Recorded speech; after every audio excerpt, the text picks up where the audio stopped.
সামনে কিন্তু রমজান মাস আসতেছে, বর্তমানে শাবান মাস চলতেছে। এখন যদি ফিরে না আসি কবেই বা ফিরে আসবো?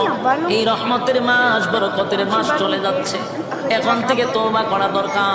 আল্লাহ আপনার হুকুম যা লঙ্ঘন করছি, তাম জিন্দেগির গুনার বোঝা মাথায় লইয়া নজরুলে রহমতের সময় যদি চোখের পানি গুলো ছেড়ে দিয়া কান্দেন আর বলেন মালিক জীবনের সব গুনার উপরে লজ্জিত, আল্লাহ এতদিন আপনার হুকুম পালন করি নাই, আল্লাহ শয়তানের ওয়াসওয়াসায় পড়ে করছি গো, আপনি মাফ করে দেন।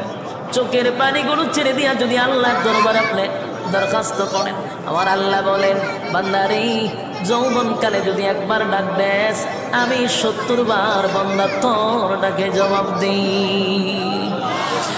জবাব